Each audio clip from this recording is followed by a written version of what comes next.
ধরুন বিয়ে হয়েছে অনেক দিন কিন্তু সন্তান হচ্ছে না, তা কিভাবে লাভ করবে? এটা একটা কারণ আছে কি, এখান থেকে অনেকেই তো ভক্তরা আসে আমার এখান থেকে মায়ের ফুল জল আশীর্বাদে ফুলের জল খায়, 1 বছরের ভিতরে একদম কাজ হয়ে যায়। আত্মা আছে, আত্মা ছাড়া কোনো কাজ হয় না। নমস্কার বন্ধুরা, আমি আপনার সাথে সুরঞ্জন কবি। আপনারা দেখছেন সবচেয়ে নিয়মিত ব্লগ চ্যানেল এসপি ব্লগ। কিন্তু আজ কোনোরকম ব্লগ হচ্ছে না, আজকের ভিডিওটা একটু অন্যরকম হচ্ছে। আপনাদের এবং আমাদের সকলেরই জীবনে কিছু না কিছু সমস্যা নিয়ে সবাই ভুগছে এখনকার দিনে। যেমন এখনকার দিনে বেশি যেটা করছে, সংসারে অশান্তি কি জন্য হচ্ছে, এবং কারো ধরুন বিয়ে হয়েছে কিন্তু বাচ্চা হচ্ছে না, এটার জন্য কিভাবে মুক্তি পাবে সেটা আমি আপনাদের সাথে আজকে শেয়ার করবো। আর আমি আজকে সরাসরি চলে এসেছি আমাদের মন্দিরে, ঠিক আছে। আর আমাদের মন্দিরে এখানে আমাদের পুরোহিত মশাই, আমাদের জেঠামশাই, তিনি কিন্তু অনেক কিছু উপায় জানেন সেটা, তো তার জন্য আমি এসেছি আপনাদের সাথে সেটি শেয়ার করবো। আশা করি আজকের ভিডিও থেকে আপনাদের কিছু সাহায্য হতে পারে, তো ভিডিওটি সম্পূর্ণ দেখবেন। নমস্কার জেঠামশাই, প্রথমেই আমার প্রণাম নেবেন। তো যেটা জানার জন্য আমি এত দূর এসেছি আপনার এখানে মন্দিরে, তো তাহলে শুরু করি। যেটা প্রশ্ন আমার সব থেকে প্রথম, দেখুন এখনকার জীবনে যেটা মানুষের প্রত্যেকটা মানুষের সাথে ঘটে চলেছে, সংসারে অশান্তি কেন হয় এটা যদি বলেন একটু। দেখুন, একটা ব্যাপার হচ্ছে কি, এখনকার যা পরিস্থিতি, মানুষের অশান্তি সবসময়তেই হচ্ছে। এটা কিছু কিছু ক্ষেত্রে কালচক্র বলা যায় বা মাঙ্গলিক দোষ, এগুলা বলা যায়। তো এই মাঙ্গলিক দোষ কাটাতে গেলে তাকে মহাশ্মশানে বসে জপ করে এটা মাঙ্গলিক দোষ কাটানো হয়। তাতে করে কি হয়, মাঙ্গলিক দোষ যদি কারো থাকে তাতে করে ঘরে কলকচ্ছ অশান্তি হয়, বা কোনো শুভ কাজ ঘরে অনুষ্ঠান হয় না, বা একদিকে টাকা পয়সা আসে আবার একদিকে চলে যায়, মানে সবসময় তার অশান্তি থাকে। এটা যে মঙ্গলিক দোষের কারণ। আচ্ছা, এটা থেকে উপায়? এটার উপায় একটাই আছে, মাঙ্গলিক দোষ কাটাতে গেলে এটা মহাশ্মশানে বসে জপ করা হয়।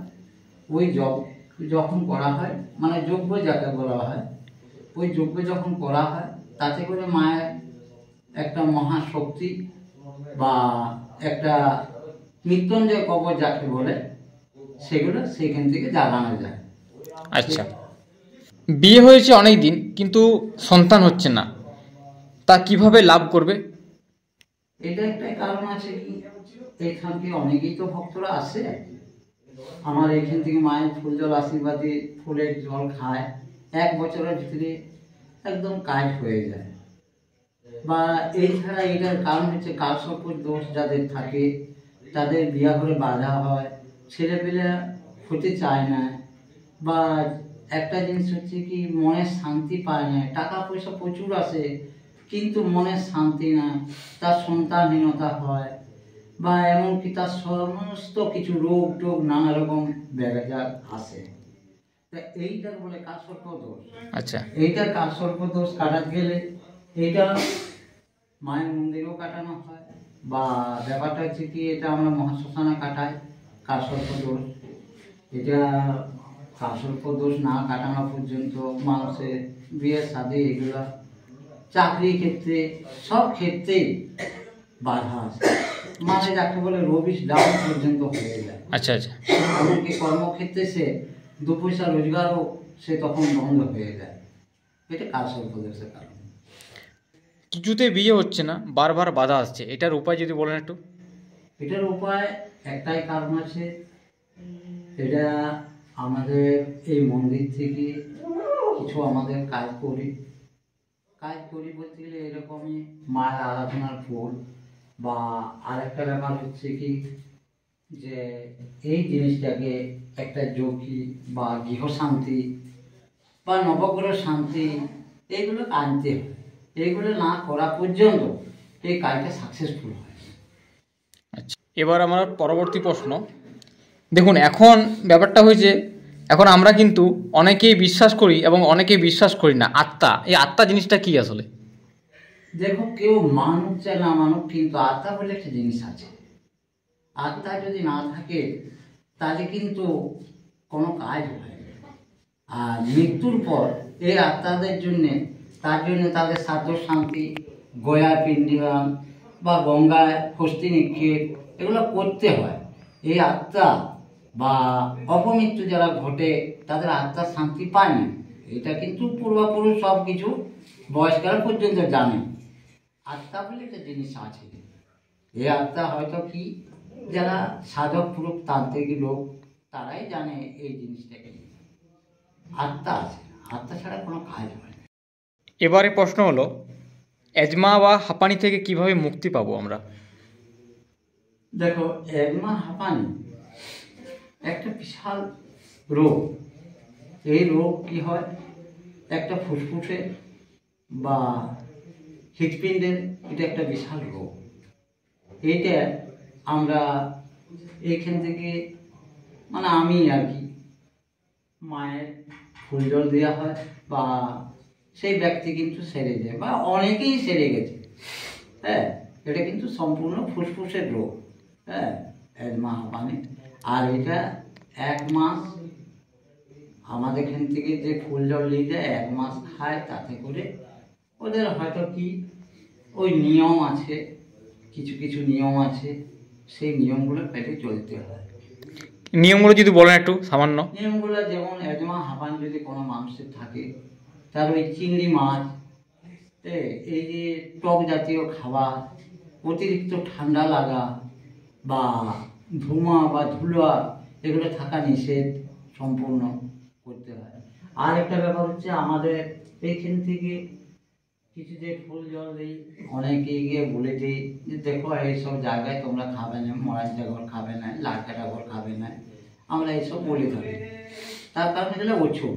ওষুধ যদি হয়ে যায় তাহলে ওই জিনিসগুলোর কাজ হয় না, এটাই আমরা জানি।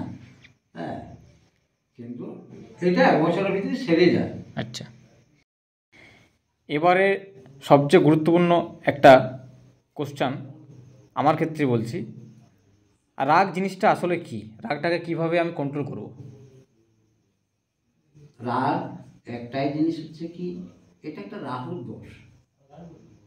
কোনো ব্যক্তি যারা মানে অস্ট্রেলিয়া যারা আছে তারা জানে এই জিনিসটা, যেটা সম্পূর্ণ রাহুর কারণ।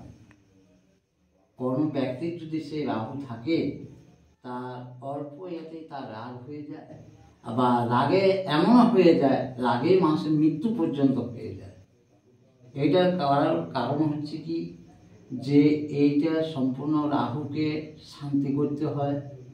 বা আমরা যেটা দিয়ে থাকি, এই ঘোড়ার নাল বা এইসব জিনিস কিছু আমরা যজ্ঞিক কবচ দিই, কিন্তু কিভাবে যে সেই মায়ের ফুল দিয়ে বা করে যাতে করে এটা রাহুটা কেটে যায় বা রাহু কাটানো শান্তি করা হয়।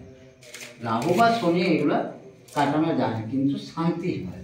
যখনই শান্তি হয় তখনই বৃহস্পতি তার মধ্যম ঘরে আসে, তাতে করে ওই রাহু আর অতটা প্রবল থাকে না। কিন্তু রাহুর জন্যই মানুষের সব কিছু। রাহু যখনই হয় বা কেতু যখন হয়, তখন মানুষের মৃত্যুর কারণ হয়ে দাঁড়ায়। আর রাহু যার থাকে তখন তার কিন্তু কেতুও কিন্তু ধীরে ধীরে তার আসে। এই কেতুর কারণ হচ্ছে মৃত্যুর কারণ, মানে সে তখন সব কিছু হারিয়ে ফেলে, সেইটাই রাগ। আমার চ্যানেলের পক্ষ থেকে যারা আসছেন আপনার মন্দিরে এখানে, তাদের জন্য সুযোগ সুবিধা কিছু বা কিছু? হ্যাঁ, সুযোগ সুবিধা তারা যখনই আসবে, একটা তো নিশ্চয় কারণের জন্য আসবে। হ্যাঁ, অতি অবশ্যই সেই কারণ আমি সম্পূর্ণ করব, সেটা মাকে নিয়েই করব। এখানে মন্দিরই হোক, শ্মশানই হোক, অতি অবশ্যই তার সাকসেসফুল হবে। আর অতি অবশ্যই তার বিশ্বাস অকুট থাকতে হবে। আর একটা জিনিস হচ্ছে কি, যে কারণে আসবে সেটা মাই ঠিক করবে। আচ্ছা, এইভাবে বরাবর হচ্ছে। আর চার্জের কিছু ব্যাপার? চার্জ কিছু? চার্জ কিছু নাই। আচ্ছা, ধূপ ধুনা এগুলো সব পূজার জিনিস যেগুলা দিবে, আচ্ছা আচ্ছা, সেগুলোই চার্জ। মানে স্বেচ্ছায় যেটা স্বেচ্ছায় এখানে দিতে চাইবে মায়ের কাছে, সেটাই আপনি নিয়ে নেবেন তো? আচ্ছা, এটা কোনো চার্জ নেই। তাহলে বন্ধুরা আপনারা শুনলেন আমার জেঠামাদের কাছ থেকে, এখানে কোনো চার্জ লাগছে না। ঠিক আছে, আপনারা আসুন, মাকে দর্শন করুন, মায়ের কাছে যেটা আপনার মনোবাঞ্ছনা আসুন সেটা বলুন। মা কিন্তু অবশ্যই আপনাদের সবারই মনের কামনা শুনবেন এবং মা কিন্তু সবারই সেটা পূর্ণ করার পুরো গ্যারান্টি। ঠিক আছে,